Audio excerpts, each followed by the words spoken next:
Bonjour à toutes et à tous. Je m'appelle Lu Zhaowen. Je suis maître queux du Lakeside People, un restaurant spécialisé dans la cuisine du Jiangsu et du Zhejiang. Je suis originaire de Huai'an, qui est le berceau de la cuisine du Huaiyang. Née pendant la période des printemps et automnes entre le 8e et le 5e siècle avant Jésus-Christ, elle a connu son apogée entre la fin du 6e et le début du 10e siècle, et un regain de popularité sous les Ming et les Qing entre le 14e et le début du 20e siècle. On l'associe à 4 mots: raffinement, pureté, harmonie et délice. La cuisine du Huaiyang a été choisie au menu du premier banquet national parce que le premier ministre Zhou Enlai, originaire de Huai'an, y était très attaché. Elle plaît aussi bien aux gens du Nord qu'à ceux du Sud, car avec un savoir-faire subtil des 5 saveurs, elle satisfait les papilles des invités chinois et étrangers. D'abord populaires, ces plats choisis pour figurer au menu des banquets de la cour impériale et de l'État ont été améliorés. Bien que raffinés, ils sont à base d'ingrédients courants. La cuisine du Huaiyang transforme les choses ordinaires en mets exceptionnels, tels que le tofu de Pingqiao, les boulettes tête de lion et les filaments de tofu séchés braisés avec poulet et jambon. De nos jours, pour faire de la cuisine du Huaiyang, il faut non seulement des compétences de base et un certain bagage culturel, mais aussi de nombreuses connaissances en diététique moderne. On la qualifie souvent de cuisine des lettrés. Ceux-ci avaient un mode de vie simple, ce qui n'a pas empêché une certaine émulation dans leur milieu en termes de gastronomie. Ils étaient épris de nouveautés culinaires et recherchaient l'excellence.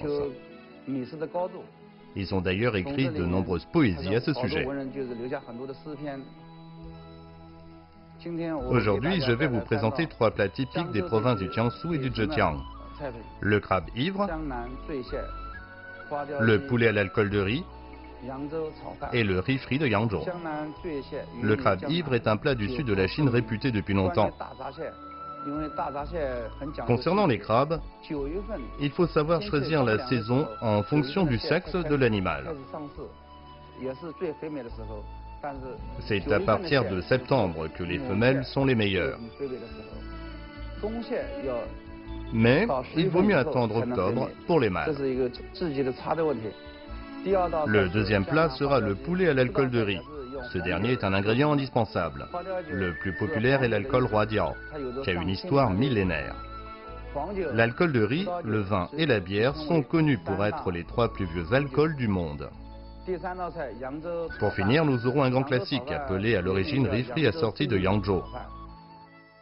Venu des tables populaires, ce plat s'est enrichi et est maintenant célèbre dans le monde entier pour la variété de ses ingrédients. On va maintenant préparer un plat représentatif du Jiangsu et du Zhejiang, le crabe ivre. Le crabe poilu qu'on utilise aujourd'hui se caractérise par un ventre blanc, des pinces jaunes et un dos de couleur foncée. Par ailleurs, l'alcool de riz est très utilisé pour préparer les plats dans la région située au sud du fleuve Yangtze. D'abord nettoyer les crabes. Pour cela, il faut une bassine d'eau, un peu de vinaigre blanc et une brosse. Frotter pour retirer toutes les saletés et jusqu'à ce que le ventre soit immaculé. Placez-les ensuite sur le dos, dans un panier à vapeur pour éviter que le frais ne se perde pendant la cuisson. Cela permet de préserver au mieux la saveur. Pendant ce temps, on va préparer la sauce. Tout d'abord, ce qu'on va utiliser le plus, c'est l'alcool de riz, aussi appelé alcool Huadiao, versé 8 centilitres. Ajoutez du sucre blanc pour éliminer l'amertume, 2 volumes d'alcool pour 1 de sucre.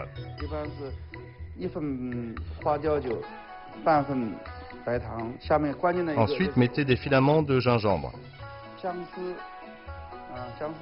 Cet ingrédient est très important parce qu'il apporte du chaud et contrebalance ainsi le froid que contient la chair du crabe. Ajoutez une tranche de citron pour enlever l'odeur de la mer, ainsi qu'un peu d'écorce d'orange séchée dans le même but. Mettez du poivre du Sichuan, de la badiane chinoise, une feuille de laurier et enfin un peu de sel pour y ajouter des saveurs. Vous pouvez aussi verser un peu d'eau minérale pour diluer le goût.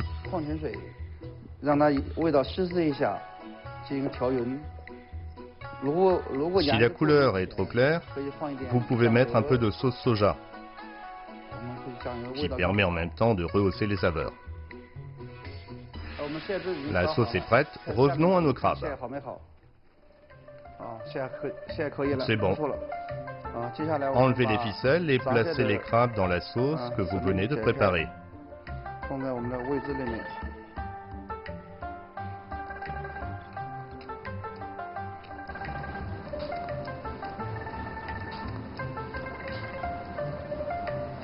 Recouvrez d'un film alimentaire. Cela fait, mettez le tout 24 heures au réfrigérateur à une température comprise entre 0 et 5 degrés Celsius. Au bout de 24 heures, les crabes ont suffisamment macéré. Avant de les couper, retirez l'aileron arrière.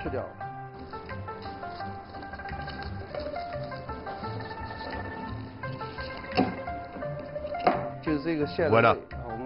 Ensuite, coupez les crabes en deux, comme ça.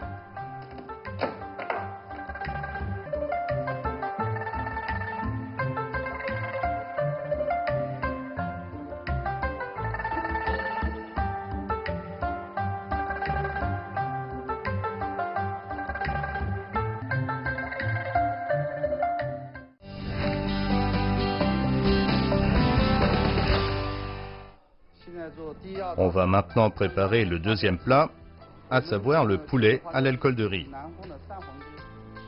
Il vaut mieux choisir le poulet avec 3 jaunes, c'est-à-dire des griffes jaunes, un bec jaune et des plumes jaunes. Sa viande est ferme, mais pas trop.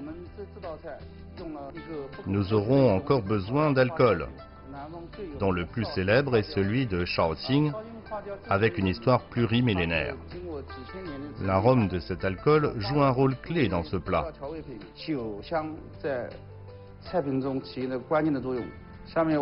Commençons à le préparer. D'abord, prenez une marmite et placez une natte de bambou au fond pour éviter que le poulet ne colle pendant la cuisson qui peut durer jusqu'à 3 heures. Mettez d'abord le poulet dans la marmite.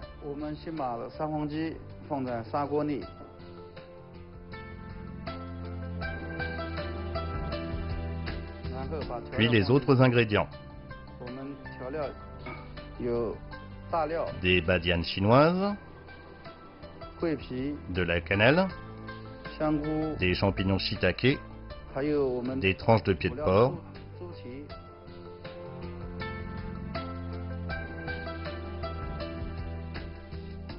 du jambon, du poireau, du gingembre, un peu de poivre du Sichuan, du sucre candi,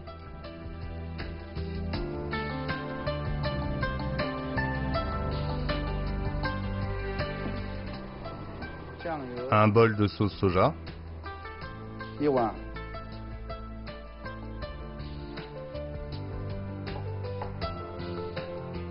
de l'alcool de riz.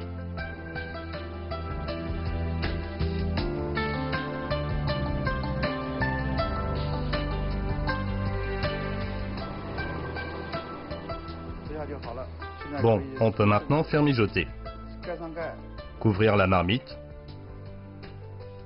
et laisser mijoter à feu doux pendant 3 heures.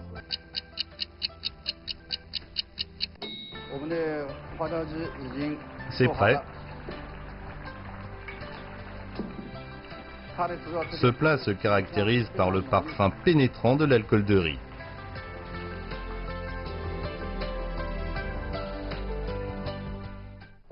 Nous en sommes maintenant à notre troisième plat, le riz frit de Yangzhou.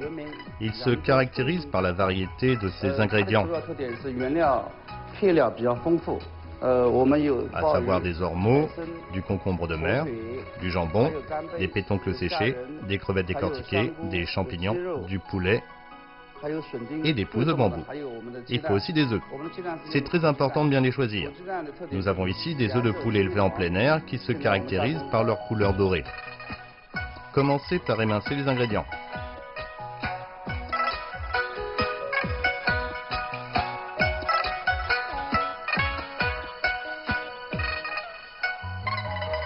Ensuite, séparez les blancs des jaunes.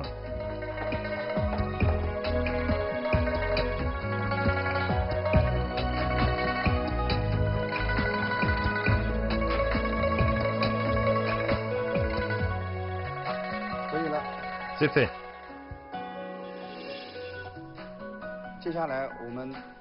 Ensuite, mélangez les jaunes d'œufs au riz pour lui donner une belle couleur et le rendre granuleux.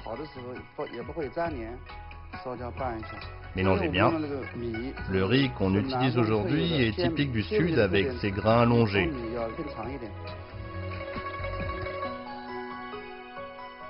Ensuite, on fait frire le riz.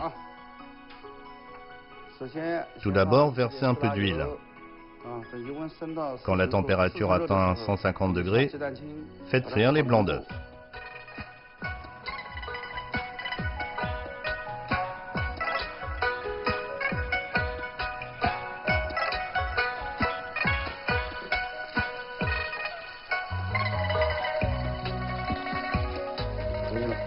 Quand c'est fait, réservez.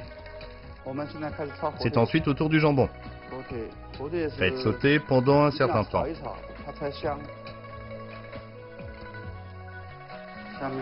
Ajoutez les champignons, les pousses de bambou, les ormeaux,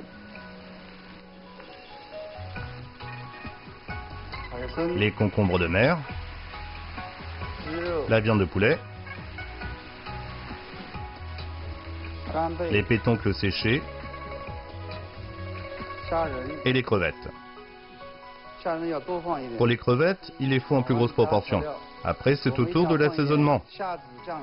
Un peu de sauce soja crevette, du poivre pour éliminer l'odeur de la viande crue et du sel.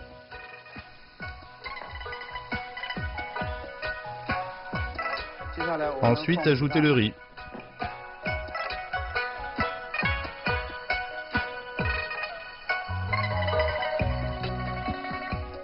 Baissez un peu le feu.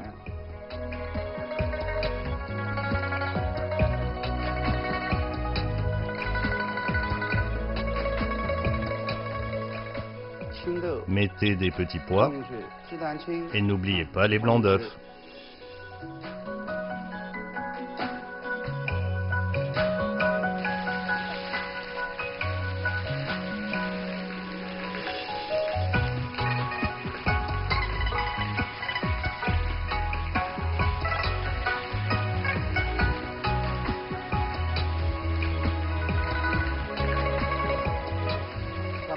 Puis de la ciboulette hachée.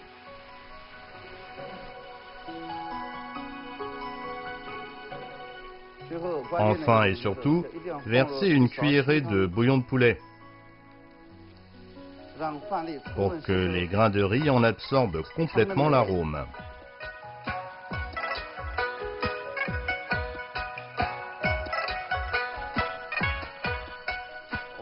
Notre riz frit de Yangzhou est terminé. Voilà, c'est fait, les 3 plats d'aujourd'hui sont tous prêts.